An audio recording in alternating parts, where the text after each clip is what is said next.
Hello and welcome to JK Civil Services. Dear aspirants, आप सबको पता होगा कि हमने प्रीवियस लेक्चर में परम्यूटेशंस का टॉपिक कंप्लीट किया था. मैंने आपको कुछ क्वेश्चंस करने के लिए दिए थे. आई होप वो सारे क्वेश्चंस आपसे बने होंगे. आज हमें कॉम्बिनेशंस का टॉपिक डिस्कस करना है. इससे पहले मैं आपके साथ कुछ डिस्कस करना चाह रही हूँ. एक्चुअली कुछ स्टूडेंट्स की कंप्लेंट है कि मैम ज़्यादा डीप जा रही है, ज़्यादा डीप पढ़ाती हैं, हमें बोर्ड का एग्ज़ाम नहीं देना है और मैम ट्रिक्स नहीं बता रही हैं. माय डियर स्टूडेंट्स, मुझे पता है कि आपको बोर्ड का एग्ज़ाम नहीं देना है, आई नो दैट, बट लेकिन अगर आपको किसी भी कॉम्पिटिटिव एग्ज़ाम के लिए प्रिपेयर करना होगा, आपको यही एक एग्ज़ाम नहीं देना है, आपको कॉम्पिटिटिव एग्ज़ाम्स में जाना है आगे जाके, तो I assure you my dear students, आपको जो मैंने कंटेंट दिया था आपको उसी में से सारे क्वेश्चंस मिलेंगे एग्ज़ाम में. और माय डियर स्टूडेंट्स, मैं ये आप स्टूडेंट्स के लिए ही करती हूँ. जो मैं डीप पढ़ाती हूँ या मैं बेसिक्स कंसेप्ट यहाँ पे सिखा रही हूँ, वो सब आपके लिए ही करती हूँ. अगर मैं आपको बेसिक्स नहीं पढ़ाऊँगी तो आपके लिए वो प्रॉब्लम बन जाएगी आगे जाके. अब रही बात ट्रिक्स की, ट्रिक्स तो मैंने हर किसी क्वेश्चन में आपको बताए. पहले फार्मूला मेथड दिखाया, उसके बाद मैंने ट्रिक्स सारे क्वेश्चंस में दिखाए आपको सब. आप प्लीज़ लेक्चर को पूरा देखिएगा, लेक्चर को इंटरेस्ट बना के देखिएगा. अब ये मैथमेटिक्स है, ये आपको मुझे लगता है आप उससे डर जाते हो, आप मत डरो, आपको सारे क्वेश्चंस अच्छे से आ जाएंगे. बस आप एक काम करो, आप इंटरेस्ट अच्छे से लेक्चर देखा करो. और अब कुछ स्टूडेंट्स की कंप्लेंट थी कि कुछ क्वेश्चंस हैं आप पिछले इस चैप्टर में वो उनको समझ नहीं आए. कि मैं अब यहाँ पे एक्सप्लेन करूँगी. पहले वो 2 क्वेश्चंस. यहाँ पे क्वेश्चन है द इक्वेशन, नहीं ये वाला नहीं है, हाँ ये क्वेश्चन है the equation ax plus B equal to 0 and cx plus D equal to 0 और consistent if. My dear students, मैंने आपको बताया था कंसिस्टेंट किसको बोलते हैं. ये किसी स्टूडेंट ने क्वेश्चन बताया था कि अगर ये 2 इक्वेशंस हैं यहाँ पे, फिर कुछ कंडीशन उसने बताई थी a/c a1/a2 is equal to b1/b2 कैसे होगा. लेकिन मैंने ऐसा कुछ नहीं बताया इस क्वेश्चन में. आप प्लीज़ गौर से देखिएगा कि मैं यहाँ पे कैसे इस क्वेश्चन को समझाऊंगी. ये क्वेश्चन जो है, ये इक्वेशन 2 दी गई हैं आपके सामने. आपको बताना है ये इक्वेशन एक कंसिस्टेंट सिस्टम बना रहा है. मैंने आपको बताया सिस्टम कब कंसिस्टेंट होता है. सिस्टम में जब 2 पेयर ऑफ लीनियर इक्वेशंस दिए गए हैं, ये एक लीनियर इक्वेशन है, ये दूसरी लीनियर इक्वेशन है, उसको हम सिस्टम बोलते हैं. जब 2 लीनियर इक्वेशंस आपस में मतलब गिवन दिए हैं तो उसको हम सिस्टम बोलते हैं.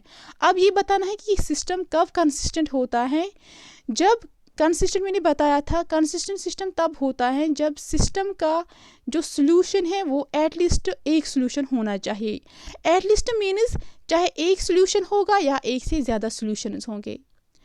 ठीक, तो एक सोल्यूशन कब होता है वो भी मैंने आपको बताया, जब a1/a2 is not equal to b1/b2.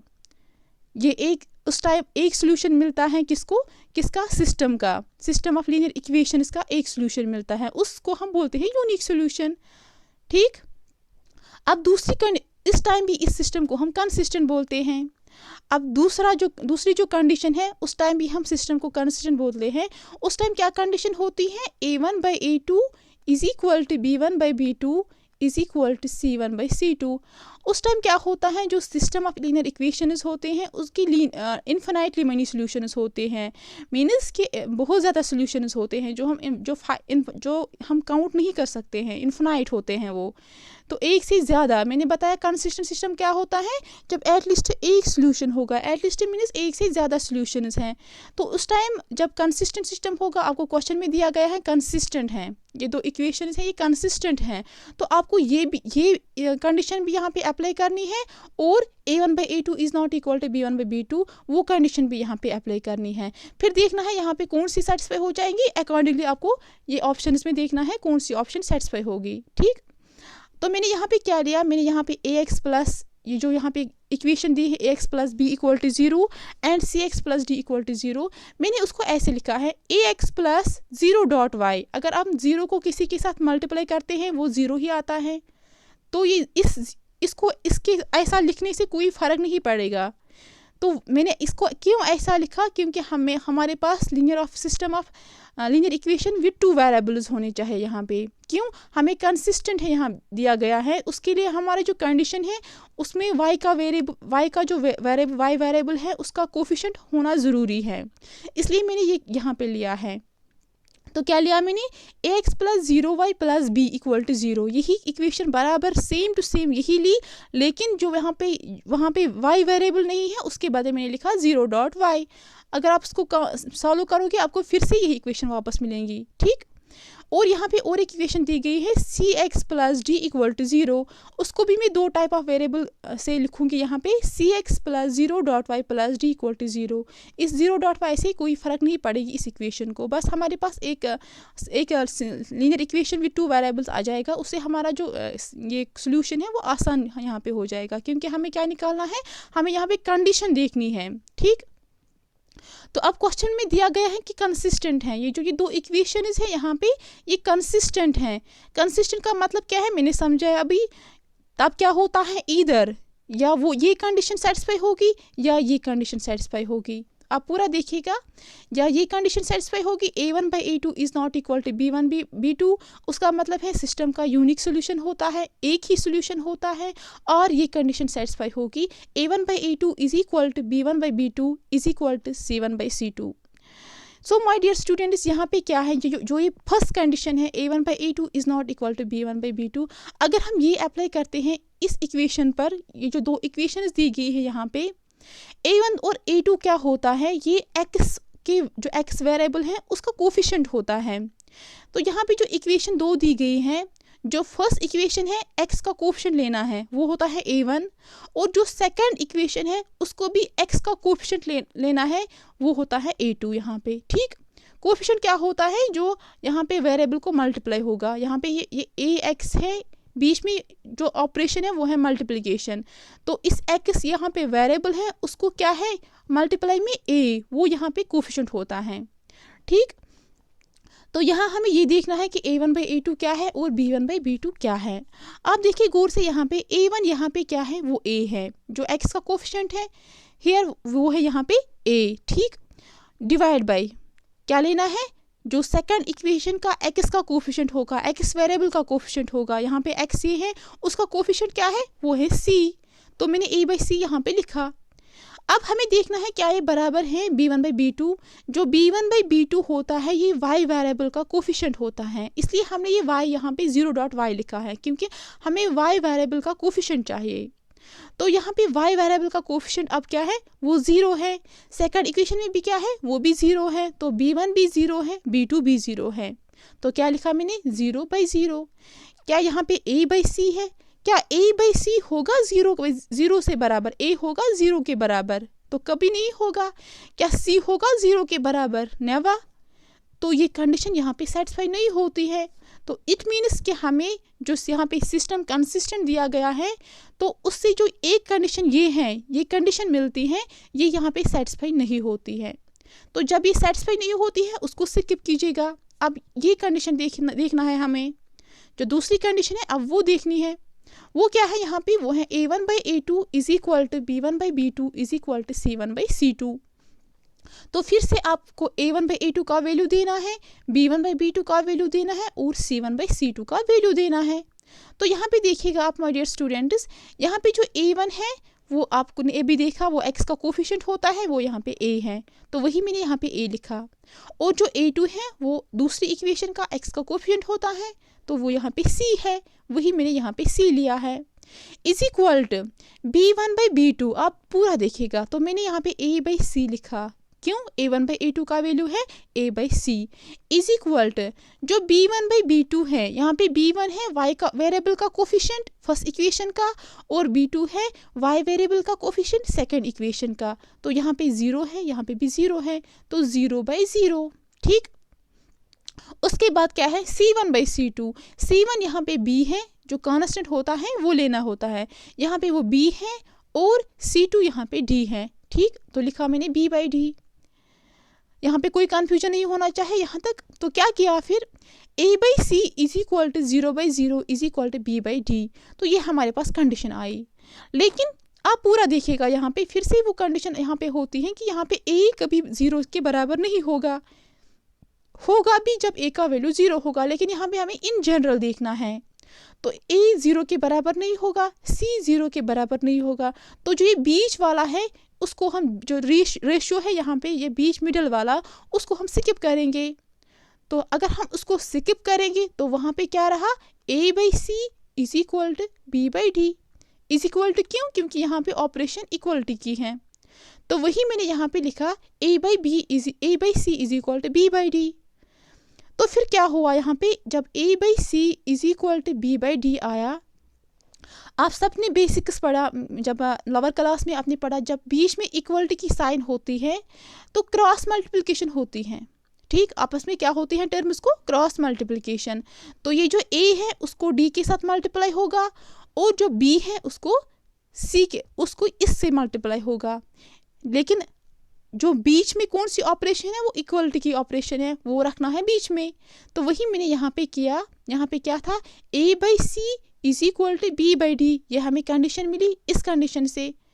तो क्या करना है, a d मल्टीप्लिकेशन करना है, क्रॉस प्रोडक्ट करना है, तो वो आ जाएगा a d। वही मैंने यहाँ पे लिखा।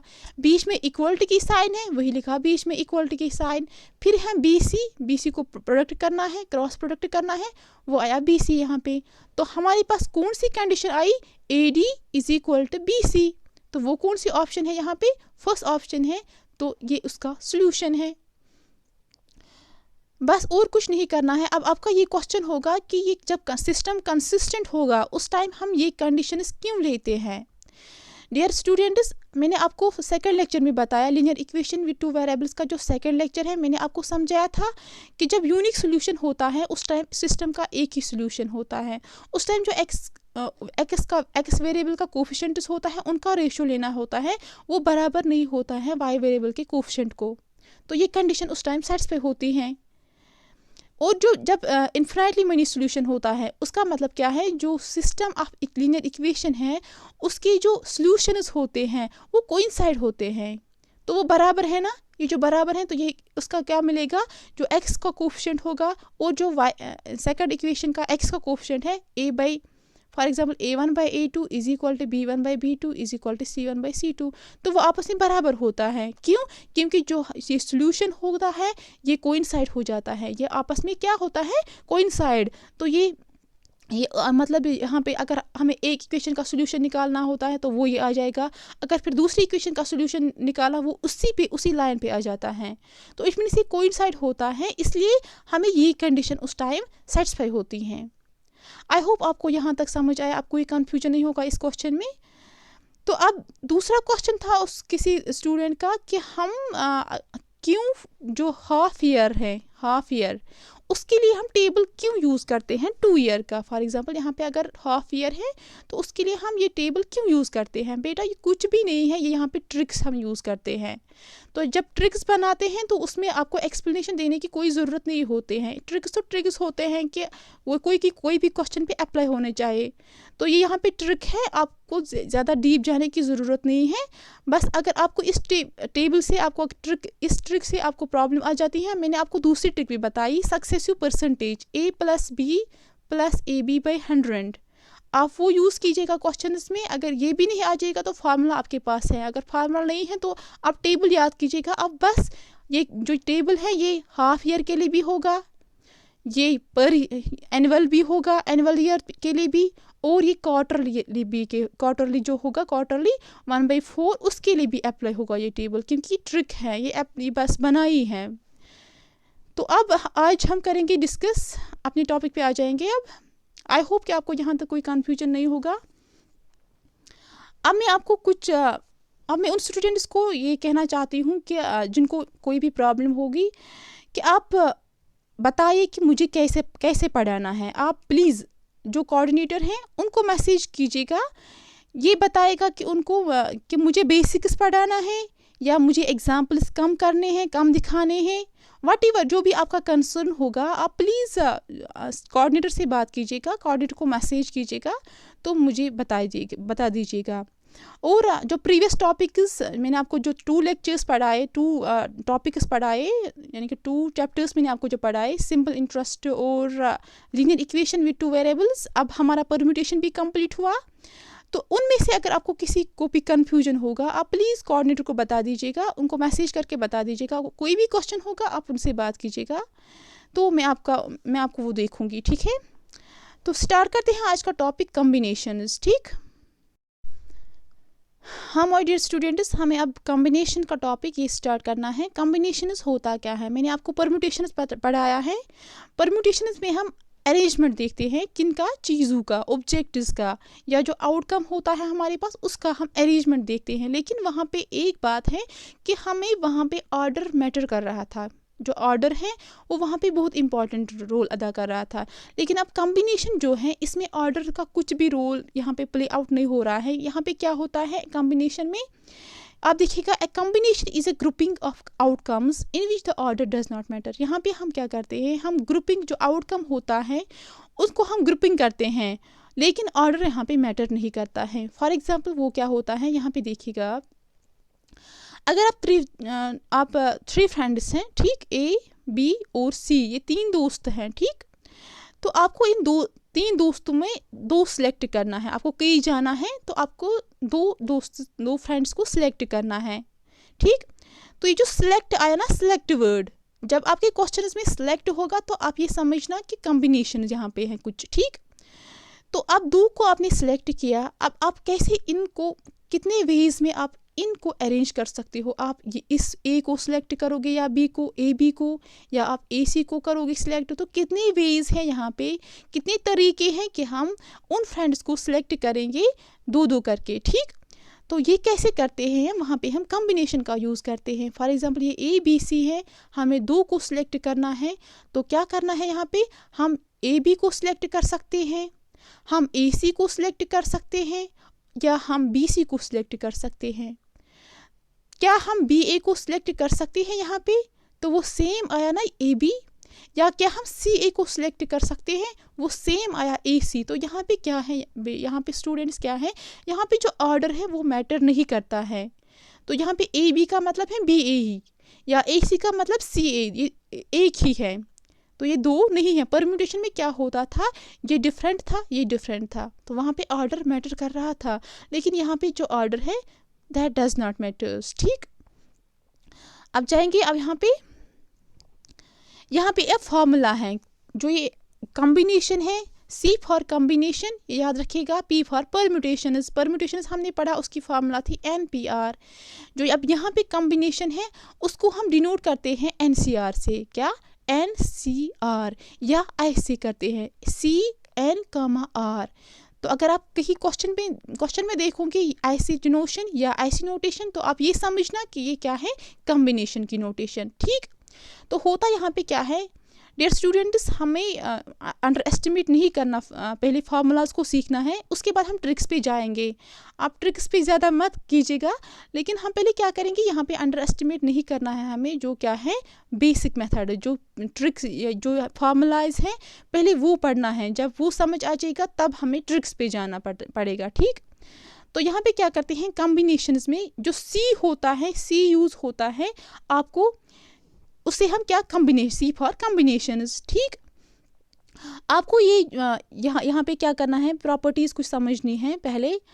जो ये टॉपिक है ये सारा क्लियर हो जाएगा। कुछ प्रॉपर्टीज़ है यहाँ पे, अगर आप वो अच्छे से समझोगे, जो ये कॉम्बिनेशन का पूरा चैप्टर है ये आपको पूरा क्लियर हो जाएगा, ठीक।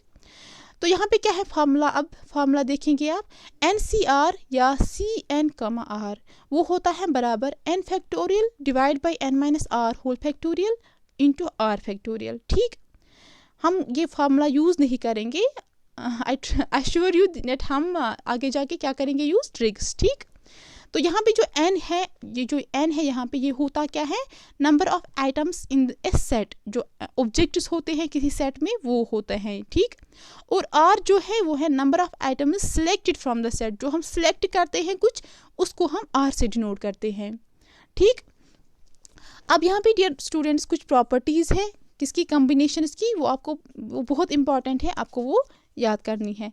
वो क्या है, जो पहली प्रॉपर्टी है वो है NC0 इक्वल टू 1। वो क्या होता है, आप यहाँ पे देखिएगा, NC0 इक्वल टू 1, उसका मतलब क्या है आप देखिएगा पूरा, यहाँ पे देखना आप, अगर हम लेंगे 6C0, ठीक, आपको यहाँ पे अगर आपको ऐसी कंडीशन दिख जाएंगी NC0, n का वैल्यू कुछ भी होगा, लेकिन जो नीचे ये अपर पार्ट है ये लोअर पार्ट है, मानो आप ये यहाँ पे अपर पार्ट है ये लोअर पार्ट है, ठीक, तो अगर आपको लोअर पार्ट में 0 मिलेगा, ठीक, तो वो हमेशा बराबर होता है 1 को, ना n को ना 0 को, वो किसके बराबर होता है, 1 को। अब यहाँ पे एक ट्रिक याद रखिएगा, NC0, इसमें लोअर पार्ट क्या है, वो 0 है। आपको पता है जिसका कोई नहीं होता है इस ज़मीन पे, जिसका कोई नहीं होता है उसका कौन होता है, उसका ऊपर वाला ही होता है। तो ऊपर वाला क्या है, वो यूनिक है ना, वो एक ही है, तो इसका वैल्यू 1 है, तो ये याद रखना आप, ठीक। होप आपको ये समझ आया होगा। मैंने क्या बताया, NC0 जो इसका लोअर पार्ट है, जिसका यहाँ पे कोई नहीं होगा, तो उसको कौन होता है, उसको ऊपर वाला ही होता है, तो ऊपर वाला क्या है, वो 1 ही है, तो यहाँ पे इसका वैल्यू क्या है, 1, ठीक। अब दूसरी फार्मूला यहाँ पे है NCN इज इक्वल टू 0। यहाँ पे मैं आपको पहले कुछ एग्जांपल्स देती हूँ।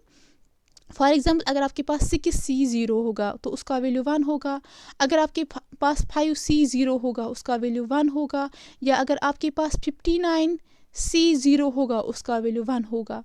तो अगर आपके पास कोई भी ऐसा कुछ होगा, कुछ एग्जाम्पल आ जाएंगी, तो आप क्या लिखना, सीधे वैल्यू 1, ठीक। फार्मूला याद रखिए, ट्रिक याद रखिए, कैसे, जिसका यहाँ पे कोई नहीं हो, जिसका कोई नहीं होगा उसका मालिक ऊपर वाला ही होता है, ठीक, उसका मालिक ही सब कुछ करता है फिर। तो मालिक क्या है, जो ऊपर वाला है वो 1 ही है, वो 2 तो नहीं हो सकते हैं, वो 1 ही है, तो इसका वैल्यू 1 ही है, ठीक। अब सेकेंड फार्मूला यहाँ पे है NCN इक्वल टू 1, ठीक, NCN इक्वल टू 1। ये फार्मूला आप ऐसे ही रखो, पहले आप ये फार्मूला समझिएगा। यहाँ पे NCR is equal to NCN minus R, वो क्या होता है, जो मैंने यहाँ पे लिखा। फॉर एग्जांपल, अगर आपके पास होगा 15C14, जो ये 15C14 है ये बराबर होता है 15CN माइनस R, n है 15 माइनस 14, वो क्या आ जाएगा, 1। तो ये दोनों हमेशा बराबर होते हैं, कैसे, तो ये फार्मूला है, उसको मतलब प्रूफ है बाज़ाब्ते, लेकिन यहाँ पे वो हमें डिस्कस नहीं करना है। इसका मतलब क्या है, अगर हम 15 लोगों में से कितने सिलेक्ट करेंगे, 14 लोगों को, तो इनको हमने सिलेक्ट किया, ठीक, 15 लोगों में से हमने 14 लोगों को सिलेक्ट किया, वो हमेशा इक्वल होता है 15 लोगों में से अगर हम एक को जिनको हम सिलेक्ट नहीं करेंगे तो वो हमेशा उसके बराबर होता है। क्या मैंने बताया यहाँ पे, अगर हमारे पास है 5C2, वो हमेशा बराबर होगा 5C3, क्यों, 5 minus 2, n minus R, n is here 5 and r is here 2, 5 minus 2 वो क्या होगा, 3, तो ये बराबर होगा आपस में। क्यों, क्या बताया मैंने यहाँ पे, अगर हम 5 लोगों को हमें सिलेक्ट करना है, किन में से, 5 लोगों को, हमें 5 लोग हैं टोटल में, उनमें से हमें 2 को सिलेक्ट करना है, तो जितनों को हम सिलेक्ट करते हैं वो बराबर होते हैं उन्हीं 5 लोगों में से। अगर हम 3 को सिलेक्ट, जितने लोगों को हम सिलेक्ट नहीं करते हैं, तो 2 को सिलेक्ट किया, वहाँ पे कितने बचे, 3 को हमने सिलेक्ट नहीं किया, तो वो आपस में हमेशा बराबर होता है। आप ये अगर कीजिएगा ना भी सॉल्व, तो आपको वैल्यू सेम आ जाएगा, ठीक। तो अब आपने ये सीखा यहाँ पे। अब यहाँ जाएगा NCN इक्वल टू 1, देखिएगा वो क्या है। अगर आपके पास होगा अभी 5C5, वो बराबर होगा हमेशा 1 को, देखो क्यों, ये जो 5C5 है, इट मीन्स ये फार्मूला अप्लाई होगी, यहाँ पे जो थर्ड प्रॉपर्टी है वो अप्लाई होगी। देखो क्या है, 5C5 वो बराबर होगा ना 5 माइनस 5, n माइनस r यहाँ पे है, n है 5 माइनस r है 5, वो क्या मिलेगा आपको, 5C0, तो वो ये प्रॉपर्टी मिलेगी ना, फर्स्ट प्रॉपर्टी, वो किसके बराबर है, 1 के बराबर है। समझ आया, आई होप आपको समझ आया होगा। मैंने बताया क्या, फिर से बताऊंगी, जो NCN है ये हमेशा बराबर होता है 1 को। क्यों, अगर आप एग्जांपल ले लेते हैं यहाँ पे 5C5, अगर हम ये पहले ये प्रॉपर्टी जो थर्ड है ये अप्लाई करेंगे यहाँ पे, वो क्या है, NCR is equal to NCN minus R, तो यहाँ पे 5C, n है 5, C है, C वापस n minus R, n is here 5 and r is here 5, वो क्या बनेगा 5 माइनस 5, वो आ जाएगा 0। तो यहाँ पे r क्या है 0। तो अब ये कौन सी प्रॉपर्टी बनी, फर्स्ट प्रॉपर्टी, उसका वैल्यू क्या होता है 1, तो यही यहाँ पे मैंने अप्लाई किया। ठीक, अब है fourth property nc1 equal to n, nc1 equal to 1। कैसे, जो ये n है ये भी इसी से ये निकलती है, ये जो प्रॉपर्टी 4 है इसी से निकलती हैं। जो nc1 है आप याद रखिएगा, अगर आपके पास 6c1 होगा वो उसका क्या वैल्यू होगा 6। ठीक, आंसर आ जाएगा 6। या 7c1 होगा 7 मिलेगा आंसर, 26c1 होगा 26 मिलेगा आंसर। जो भी जिसके नीचे क्या होगा 1, जिसके नीचे 1 होगा उसका आंसर हमेशा ऊपर वाला ही आता है। ठीक, तो मैंने क्या बताया, जिसके नीचे जिसके लोअर पार्ट में 1 होगा, जो उसको ऊपर वाला पार्ट होगा वही आंसर आ जाएगा। ठीक, अब फिफ्थ प्रॉपर्टी है NCR plus NCR minus 1 is equal to N plus R CR। अगर आप ये याद रखोगे वेल डन, अगर नहीं रखोगे कोई बात नहीं, ये हमें यूज़ नहीं होती है। अब यहाँ पे मैंने कुछ नोट लिखा है, अगर आपके क्वेश्चन में ये कॉम्बिनेशन में आता है, अगर आपके क्वेश्चन में मैंडेटरी होगा या एंड होगा, उसका मतलब क्या होता है मल्टीप्लिकेशन, क्या होता है मल्टीप्लिकेशन। और अगर आपके एग्जाम में ईदर होगा या और होगा, अगर आपके एग्जाम में क्वेश्चन आ जाएगा उसमें हो जाएगा क्या ईदर या और, उसका मतलब क्या होता है आपको वहाँ पे प्लस करना है। तो मैंने क्या बताया यहाँ पे, अगर आपके क्वेश्चन में होगा मैंडेटरी या एंड तो आपको मल्टीप्लाई करना है, अगर आपके क्वेश्चन में होगा ईदर या आर आपको प्लस करना है। आपको यहाँ पे समझ नहीं आया होगा, क्वेश्चन में देखिएगा। तो यहाँ पे हम क्वेश्चन से स्टार्ट करेंगे। फर्स्ट क्वेश्चन है, यहाँ पे हम केस फर्स्ट पढ़ेंगे। यहाँ पे कम ही क्वेश्चंस आते हैं, केस थर्ड तक पढ़ना है हमें। फर्स्ट केस लेते हैं, selection at least one thing. हमें सिलेक्ट करने हैं चीज़ें लेकिन एक ही, समझ आया। तो जब हम एक ही चीज़ को सिलेक्ट करते हैं एटलीस्ट वन या वन से ज़्यादा, तो यहाँ पे पहले हम एक देखेंगे। ठीक, उसको उसकी टाइम में क्या फॉर्मूला लगती है वो देखिएगा आप। यहाँ पे मैंने क्वेश्चन नंबर 1 लिया, find the number of ways of selection of 2 fingers from 3 fingers. तो 3 फिंगर्स हैं, टोटल कितने हैं। और आप ये याद रखिएगा, जो n है उसका वैल्यू हमेशा बड़ा होगा और जो r है उसका वैल्यू हमेशा स्मॉल होगा, छोटा होगा। तो अब जो क्वेश्चन में आपको इसका वैल्यू बिगर होगा, इसका वैल्यू स्मॉलर होगा। अब जो आपको क्वेश्चन में बड़ा वैल्यू दिया गया होगा उसको आप n मानना, और जो छोटा वैल्यू दिया गया होगा उसको आप r मानना। ठीक, ये याद रखा। अब यहाँ पे क्वेश्चन क्या है, find the number of ways of selection of 2 fingers from 3 fingers. 3 fingers हैं, उसमें से आपको 2 फिंगर्स सिलेक्ट करने हैं। तो कितने तरीके हैं वो सिलेक्ट करने के लिए। ठीक, आप देखिएगा, पहले हम फॉर्मूला से करेंगे उसके बाद ट्रिक से।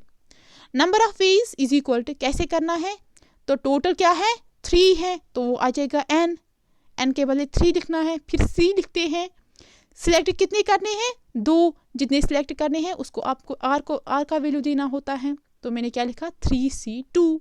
अब फार्मूला क्या है, n factorial divide by n minus r factorial divide into r factorial. वही मैंने यहाँ पे लिखा, n के बदले 3 है, 2 यहाँ पे n माइनस r है, 3 minus 2 factorial into r factorial, r के बदले 2 है। तो वो सॉल्व, फैक्टोरियल क्या होता है मैंने आपको प्रीवियस लेक्चर में बताया, फैक्टोरियल होता है product of n natural numbers. तो क्या है, ये जो यहाँ पे 3 फैक्टोरियल हैं, आपको क्या करना है, रिड्यूस करना है एक एक, यानी कि 3 मल्टीप्लाई करना है जो उससे पहले आ जाएगा, यानी कि आपको बैकवर्ड काउंटिंग करनी है। उसके बाद 2 आ जाएगा, उसके पहले क्या आ जाएगा 1। तो 3 क्रॉस 2 क्रॉस 1, उसको आप मल्टीप्लाई कीजिएगा, वो आ जाएगा 6 यहाँ पे। अब यहाँ पे मैंने क्रॉस मल्टीप्लिकेशन की, देखो यहाँ पे क्या करना है, 3 माइनस 2 इज वो 1 आ जाएगा। 2 factorial is 2 cross 1 that is 2। तो 2 मैंने कैंसिल किया, आंसर क्या मिला यहाँ पे 3। तो नंबर ऑफ वेज कितने हैं 3। अगर आपको फार्मूला से समझ नहीं आएगा तो हमारे पास ट्रिक भी है, आप ट्रिक देखिएगा। नंबर ऑफ वेज क्या है, 3 को टोटल 3 है, 3 में से 2 को सिलेक्ट करना है। तो कैसे करना है आप ध्यान रखिएगा, फार्मूला यूज़ नहीं करनी है, ध्यान रखिएगा कैसे करना है। यहाँ पे आपको देखना है जो नीचे, यहाँ पे जो नीचे वाला होता है, ये लोअर पार्ट जो होता है, जो नीचे जो भी नंबर हैं उतना आपको रिड्यूस करना है जो ऊपर वाला नंबर होगा। क्या मैंने बोला, जो यहाँ पे नीचे नंबर है उतना आपको जो ऊपर वाला नंबर है उसको रिड्यूस करना है उतना। तो यहाँ पे नीचे क्या है 2, ऊपर क्या है 3, तो 3 को आपको 2 टाइम्स रिड्यूस करना है, बढ़ाना नहीं है, रिड्यूस कम करना है। तो क्या कितनी टाइम्स करना है, 2 टाइम्स। तो 3 लिखो, उसके बाद क्या आ जाएगा 2 किया 2 बार, 3 क्रॉस 2 2 बार आपने रिड्यूस किया, डिवाइड बाई जो नीचे वाला होता है उसको भी रिड्यूस करना है फिर 1 तक, तो आ जाएगा 2 क्रॉस 1, 2 इज कैंसिल, यहाँ पे 3 आया आंसर। ठीक, आई होप आपको ट्रिक से बहुत इजी लगा होगा। मैंने क्या बताया, मैं फिर से रिपीट करूँगी, यहाँ पे 3C2 है, जो नीचे वाला होता है उसको जो ऊपर वाला नंबर होगा उतना रिड्यूस करना होता है, फिर जो नीचे वाला होगा उसको 1 तक आपको कम करना है, तो फिर सॉल्व करोगे वहाँ पे आंसर मिलेगा। अब यहाँ पे आप क्वेश्चन नंबर 2 देखिएगा। In a party 12 people are from same village, एक पार्टी है उसमें 12 लोग थे सेम विलेज के। How many handshakes can be done among 17 people, आपको बताना है कि 12 पीपल के दरमियान कितने हैंडशेक्स पॉसिबल हैं। तो कैसे करना है आप गौर से देखिएगा, यहाँ पे आपको अब सिलेक्ट वर्ड नहीं आया तो आप क्या समझोगे, आप कंफ्यूज होंगे कि यहाँ ये परम्यूटेशन का क्वेश्चन है या ये कॉम्बिनेशन का क्वेश्चन है। आप देखना क्या करना है, यहाँ पे आप सबको पता है हैंडशेक्स जब करते हैं, अब जब हम हैंडशेक करते हैं तो कितने लोगों की ज़रूरत है, तो 2 लोगों की ज़रूरत होती है। ठीक, एक हाथ से हैंडशेक नहीं हो पॉसिबल है, तो 2 हाथ जब मिलते हैं तब हैंडशेक पॉसिबल है। तो जब 2 हाथ मिलेंगे तो कितने लोग पॉसिबल हैं, वहाँ पे 2 लोग। तो यहाँ पे हमें कितने लोगों की ज़रूरत है, 2 लोगों की ज़रूरत है। सो 12 लोगों में से 12, यहाँ पे 12 लोग हैं, 12 लोगों में से 2 को आपको सिलेक्ट करना है। तो यहाँ पे सिलेक्ट वर्ड आया, अब क्वेश्चन में नहीं दिया गया है लेकिन आपको समझना है यहाँ पे। ठीक, तो क्या है, अब 12 लोगों में से आपको 2 लोगों को सिलेक्ट करना है, तो वो क्या आ जाएगा, मैंने आपको बताया 12 जब n का वैल्यू क्या हमें लेना होता है, बड़ा वैल्यू, जिसको हमें सिलेक्ट करना है वो नीचे रखना है, तो 12C2 आ जाएगा।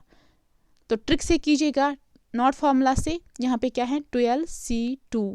मैंने क्या बोला, जो नीचे वाला पार्ट है, ऊपर वाला पार्ट जो है उसको इतना रिड्यूस करना है, जो यहाँ पे 2 है तो 12 को 2 बार रिड्यूस करो, वो क्या आ जाएगा 12 क्रॉस 11, तो 2 टाइम से रिड्यूस हुआ, डिवाइड बाई 2 क्रॉस 1। ठीक, 2 1 आर 2, 2 6 आर 12, यहाँ पे 11 क्रॉस 6 आया, 11 मल्टीप्लाई 6 वो क्या होता है 66। तो यहाँ पे कितने हैंडशेक्स पॉसिबल हैं, 66। आई होप आपको यहाँ तक समझ आया होगा। अब नेक्स्ट क्वेश्चन की तरफ जाएंगे। There is a polygon of 12 sides, polygon किसको बोलते हैं, जिसके बहुत ज़्यादा मनी साइड्स होते हैं। ठीक, how many triangles can be drawn using vertices of polygon, आपको बताना है कितने ट्रायंगल्स ड्रॉ करेंगे हम इन वर्टिसेस को, जो ये पॉलीगन बनता है 12 साइड्स हैं पॉलीगन के, उसके वर्टिसेस हमें यूज़ करने हैं किसके लिए, ट्रायंगल बनाने के लिए। तो कितने वेज पॉसिबल हैं वहाँ पे। तो स्टूडेंट्स आप सबको पता होगा कि ट्रायंगल बनाने के लिए, ये ट्रायंगल है, ट्रायंगल बनाने के लिए हमें कितने साइड्स की ज़रूरत है, 3 साइड, ये साइड होता है, ये साइड होता है, ये साइड होता है। तो ट्रायंगल में कितने साइड्स हैं, 3 साइड्स हैं। तो जब ये साइड्स मिलते हैं आपस में तो वहाँ पे एक कुछ जब ये जहाँ पे ये मिलते हैं वहाँ पे बनता है वर्टिसेस, उसको हम क्या बोलते हैं, वर्टिसेस। यहाँ पे एक वर्टिसी बना, यहाँ पे एक वर्टिसेस बना, यहाँ पे एक वर्टिसेस बना। तो ट्रायंगल के कितने वर्टिसेस हैं, 3 वर्टिसेस, जितने साइड्स होते हैं उतने वर्टिसेस भी होते हैं। ठीक, तो अब यहाँ पे क्या बात की गई है, there is a polygon of 12 sides, तो पॉलीगन है, कुछ पॉलीगन बनाया है ऐसे ऐसे ऐसे, उसमें 12 साइड्स हैं, कितने साइड्स हैं, 12 साइड्स हैं। तो आपको बताना है आप कितने ट्रायंगल्स ड्रा करोगे, लेकिन आपको वही वर्टिसेस ऑफ पॉलीगन यूज़ करने हैं। तो वर्टिसेस आपका पॉलीगन यहाँ पे यूज़ करना है, तो 12 साइड्स को पॉलीगन में कितने वर्टिसेस होंगे, 12 साइड, यहाँ पे सिलेक्शन की बात नहीं हो रही है, आपको खुद समझना है। जो 12 साइड्स हैं, 12 साइड्स हैं पॉलीगन के, तो कितने वर्टिसेस पॉसिबल हैं, 12 ही। मैंने अभी बताया ट्रायंगल के 3 साइड्स हैं तो 3 वर्टिसेस हैं, जितने साइड्स होते हैं उतने वर्टिसेस भी होते हैं। तो 12 साइड्स हैं तो यहाँ पे कितने वर्टिस हैं, 12 वर्टिसेस हैं। तो 12 साइड्स के पॉलीगन में कितने वर्टिस हैं, 12 वर्टिसेस हैं। तो हमें क्या बनाना है, ट्रायंगल बनाना है। ट्रायंगल में कितने साइड्स होते हैं, 3 साइड्स होते हैं। तो क्या लेना है, 12C3, तो total triangles formed is equal to 12C3। क्यों? 12 वर्टिसीज है, आपको वर्टिसीज बनाने, वर्टिसीज ऑफ पॉलीगन यूज करने हैं यहाँ पे। फिर ट्रायंगल बनाना है, ट्रायंगल के कितने साइड्स हैं या कितने वर्टिसीज है? 3 वर्टिसीज है। तो ट्रायंगल बनाना है तो 3 आ जाएगा r, n का वैल्यू आ जाएगा 12। तो हम इसको सॉल्व करेंगे 12C3 को। कैसे सॉल्व करना है? बाय ट्रिक से। तो यहाँ पे 12 नीचे क्या है? 3, यहाँ पे ऊपर है 12, तो आपको 3 बार रिड्यूस करना है। तो 12 लिखना है, उसके बाद उससे पहले क्या आ जाएगा? 11, उससे पहले क्या आ जाएगा? 10। तो हमने 3 बार रिड्यूस किया इसको। डिवाइड बाय क्या करना है? 3 क्रॉस 2 क्रॉस 1। तो 1 तक हमें ये लेना है, नीचे जो डिनोमिनेटर होगा वो आपको 1 तक लेना है। तो इसको यहाँ पे सॉल्व कीजिएगा। 2 1 आर 2, 2 5 आर 10। जब आपको यहाँ पे जो नंबर्स हैं उनके बीच में मल्टीप्लिकेशन साइन होगी, तो डिनोमिनेटर में भी मल्टीप्लिकेशन साइन होगी, तो आपको वहाँ पे कैंसिलेशन पॉसिबल होती है। अगर यहाँ पे for example 12 plus 11 plus 10 divide by 6 plus 2, तो यहाँ पे आपको कैंसिलेशन पॉसिबल नहीं है ऐसे, ठीक। तो लेकिन जब आपको मल्टीप्लिकेशन होगी बीच में, तो वहाँ पे कैंसिलेशन पॉसिबल है, इसलिए हम यहाँ पे कैंसिल करते हैं। 2 1 आर 2, 2 5 आर 10, 3 1 आर 3, 3 4 आर 12। तो जो डिनोमिनेटर है वो सारा फिनिश हुआ। अब क्या बचा वहाँ पे? 4 क्रॉस 11 क्रॉस 5। तो उसको सॉल्व कीजिएगा ना। 11 4 आर 44। तो यहाँ पे एक ट्रिक मैं बताऊँगी। 5 4 आर 20 क्रॉस 11। जब भी आपको 11 से मल्टीप्लाई करना होगा, जब भी आपको क्या करना होगा? 11 से मल्टीप्लाई करना होगा किसी भी नंबर को, तो वहाँ पे क्या होता है? जो ये यहाँ पे क्या होता है? यहाँ पे इसको 1 0 आर 0, 1 2 आर 2, फिर इनको आपको ऐड करना है, तो वो आपको आंसर आ जाएगा। फिर से बताऊँगी, 11 क्रॉस 20। तो आपको उसको क्या करना है? मल्टीप्लाई। क्या करना होता है? जो ये 1 पोजीशन यहाँ पे है, 1 पोजीशन ही 10 पोजीशन है, यहाँ पे 1, यहाँ पे 10। तो इस 1 पोजीशन को इस 1 पोजीशन के साथ मल्टीप्लाई करना है। 1 0 आर 0, उसको लेफ्ट यहाँ साइड लिखना है। फिर 10 पोजीशन को इस 10 पोजीशन के साथ मल्टीप्लाई करना है। 2 1 आर 2, इसको इस साइड लिखिएगा।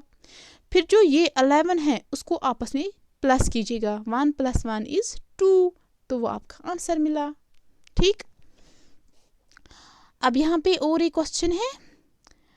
How many different selections of 6 books can be made from 11 different books if 2 particular books are always selected? तो यहाँ पे थोड़ा सा ट्विस्टेड क्वेश्चन है, आप घबराएगा नहीं, डरो मत, बस क्वेश्चन को ध्यान से पढ़ना, ये बाकी तो कुछ भी नहीं है। देखो क्या करना है यहाँ पे माय डियर स्टूडेंट्स। यहाँ पे है हाउ मनी डिफरेंट सिलेक्शंस, कितने मुख्तलिफ सिलेक्शंस पॉसिबल हैं। अगर आपके पास 6 बुक्स हैं, can be made from 11 different books. वो कहाँ पे? वो वहाँ पे 11 डिफरेंट बुक्स हैं, लेकिन यहाँ पे कुछ कंडीशन है। If 2 particular books are always selected, वो ऑलवेज सिलेक्टेड हैं, तो क्या करना है? सिलेक्टेड आया ना, तो कॉम्बिनेशन का कॉन्सेप्ट है, लेकिन यहाँ पे और कुछ ट्विस्ट है। देखो क्या है? Since 2 books are always selected, 2 books हमेशा क्या के लिए? हमेशा के लिए वो सिलेक्टेड ही हैं। तो आपको क्या करना है? वो इस 11 को भी माइनस करना है, इस 6 को भी सब्ट्रैक्ट करना है, ठीक। जब आपको ऐसी कंडीशन होगी ना, क्वेश्चन में ऐसी कंडीशन होगी, तो क्या करना होता है? उसको माइनस सब्ट्रैक्ट करना होता है। तो यहाँ पे मैंने जो 11 है, n है यहाँ पे, उसको वो 2 सब्ट्रैक्ट किया। क्यों? क्योंकि वो ऑलवेज सिलेक्टेड हैं, वो पर्टिकुलर बुक्स हैं कुछ, लेकिन वो ऑलवेज सिलेक्टेड है, इसलिए वो इसको हमें माइनस करना है। वही मैंने यहाँ पे किया। 11 - 2 वो 9 आया, 6 - 2 वो 4 आया। तो ये गलती कभी नहीं करना, आप सीधे 11C6 नहीं लेना डियर स्टूडेंट्स। यहाँ पे और कुछ कंडीशन है, उसको मद्देनजर रखना यहाँ पे, ठीक। तो यहाँ पे क्या मिला? यहाँ पे 11 - 2 मिला, तो यहाँ पे 11 - 2 जब आपने किया वो 9 आया, जब 6 - 2 किया वो 4 आया। आप इससे हमें काम बनेगा। तो कितने डिफरेंट सिलेक्शंस पॉसिबल कितने हैं? 9C4। तो अब 9 डिफरेंट बुक्स हैं और उनमें से कितने सिलेक्ट करने हैं? 4 डिफरेंट बुक्स को सिलेक्ट करने हैं, ठीक। तो 9C4 को यहाँ पे सॉल्व करो, तो 9C4 हैं डियर स्टूडेंट्स। तो 9 को आपको कितनी बार करना है रिड्यूस? 4 बार। तो 9 क्रॉस 8 क्रॉस 7 क्रॉस 6, 4 बार हुआ। 1 2 3 4 divide by 4 cross 2, 3 cross 2 cross 1, ये 1 तक आना चाहिए, आपको वो परेशानी नहीं है। फिर क्या करना है, यहाँ पे 2 1 R 2, 2 3 R 6, अभी बताया जब मल्टीप्लिकेशन होगा बीच में तो वहाँ पे कैंसिलेशन पॉसिबल होते हैं। तो यहाँ पे 2 1 R 2, 2 3 R 6, 3 1 R 3, 3 1 R 3, 4 1 R 4, 4 2 R 8।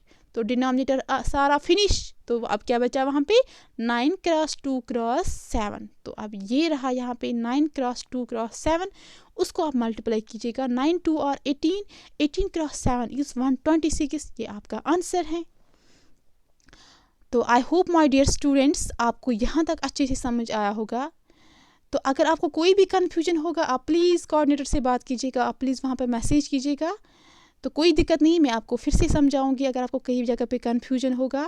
लेकिन आप डरिएगा नहीं मैथ्स को, आप प्लीज़ अच्छे से पढ़ना, बेसिक्स पढ़ो। अगर आपको बेसिक्स पहले समझना है मैं आपको बेसिक्स भी समझाऊंगी, लेकिन आप अच्छे से ध्यान रखिएगा, अच्छे से इंटरेस्ट लेके आप पढ़ना। Okay my dear students, wait for the next video. अल्लाह हाफिज़।